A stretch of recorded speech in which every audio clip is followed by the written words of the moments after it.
I'm hardly the first person to talk about this, but I can't get over how much of a big bombshell that last couple hours of Future Redeemed was.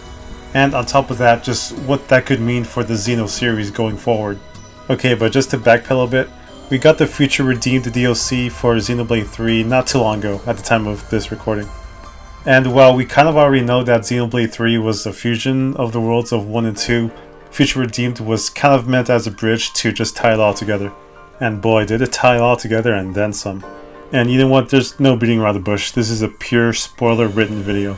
I've seen my fair share of plot twists in video games, but never have I gasped so hard than in this cutscene when I saw freaking Dmitry Yuriev of all people being name dropped.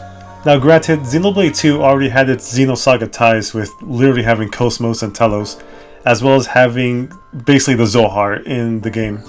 However, there was still that nagging feeling that legally this all can't exactly be canon and Cosmos and Telos were just glorified cameos. Even though it seemed like we had the pieces to tie Xenoblade into Xenosaga, it just didn't quite feel like they fit all the way though. But you know what, if this whole flashback cutscene in Future Redeemed didn't do it, then the very final shot of the game at the very end most definitely did it for me. Well, first things first, what we have here is the Future Redeemed party arriving at Earth right before the Zohar was activated and the entire universe was reset. And from that we can surmise that this is Earth in 2500 AD and humanity has already started voyaging on into space. And we know that because of this radio, which has since become one of the biggest things in this franchise. I missed this the first time, but I hadn't seen that this radio has the Vector Industries logo, which is a pure Xenosaga thing. And another small thing, which is more of an Easter egg, but still, it's how all the numbers on the dial correspond to the release dates of all the Xeno games, from Xenogears up until right now. This cutscene is such a bizarre experience because here we have the main story playing out between Niall and Matthew, who he himself is just a big reference to Fei Fong Wong. All the while, the announcer on the radio is just giving us the biggest lore dump possible.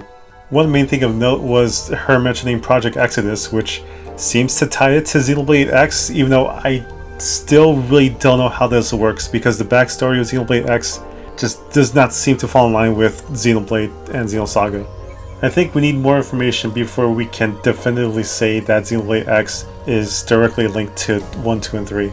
And after dropping a lot of interesting tidbits on what's going on with Earth at the time, she says it. She mentions Dmitry Yuriev by name. Can we definitively say that this is that same Dmitry Yuriev that was the host of the URTVs and had contact with Udu? It's a bit tricky to say because the backstory that we know of Dmitry in Xenosaga doesn't really start taking place until thousands of years after Earth's destruction. But if we have characters like Wilhelm and Chaos being around since, like, I don't know, the beginning of the universe, then maybe it could be possible that Dmitry Yuriev has been around for that long. But no other way you cut it, this is still a very clear story link to Xenosaga. The connections to Xenosaga has always been on my mind since Xenoblade 2, but it was always to me like a bit of a wishful thinking kind of idea rather than something concrete. But Future Redeemed has shown that these connections are almost certainly intentional, like beyond a glorified reference or a simple reusing of ideas, even though that's still the case anyway. And the last thing that was just the final nail in the coffin was the shot of what appeared to be both universes coming back together and Earth seemingly being restored. And then we see a blue light coming over the planet. That thing gives me chills, because what I am damn near certain of what that's supposed to be is Cosmos. And I knew that immediately because of the final shot of Xenosaga 3 is the Cosmos shell coming back to what appeared to be Earth. At least that's how I've read it. I've only played through the game once, but I don't think it's a coincidence that this was supposed to invoke the final scene of Xenosaga 3. And to boot, there's also the Bamco and Xenosaga names being added to the copyright of Xenoblade 3. But now this brings to mind two big questions. One is, of course, what does the future hold for the Xenoblade series? And the other is, does this mean we could expect some sort of return for Xenosaga? Not to mention, I think that the links between Xenosaga and Blade have been all but confirmed at this point. Could this maybe also mean that we'd see more integral Xenosaga story elements in the next Xenoblade?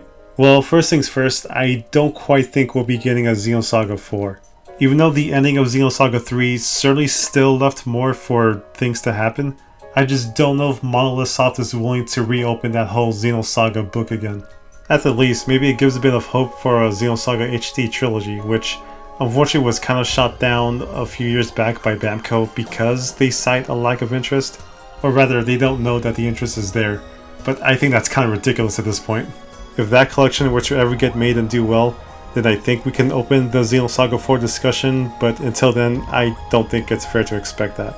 Now, as for Xenoblade, there has been an article that came out not too long ago about Xenoblade 4 being something radically different to what we've seen in the past. And not to mention, apparently Xenoblade 3 was meant to be the end of this whole saga that went on here that started from the first Xenoblade. So to me, that unfortunately kind of suggests we might not be seeing any more of the previous story plot points appear in the next Xenoblade. Or perhaps we could and we'd just be seeing a totally different presentation or setting or something along those lines. I think the easiest thing to go next with Xenoblade is a sequel to Xenoblade X. Either that or some kind of port or remaster of Xenoblade X. Because 1, Xenoblade X left on a pretty big cliffhanger that still has yet to be resolved.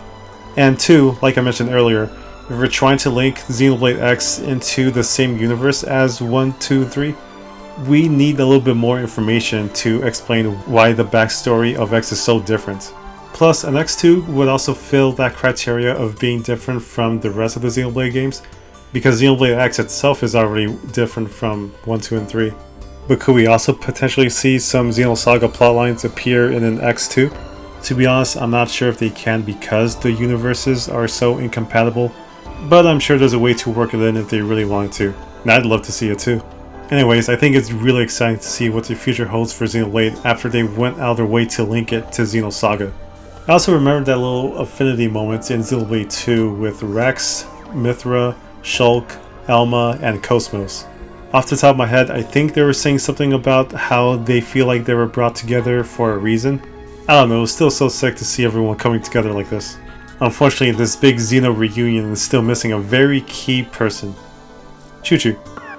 Anyways, that's it for my little Xeno discussion right now. Thanks for watching and until next time.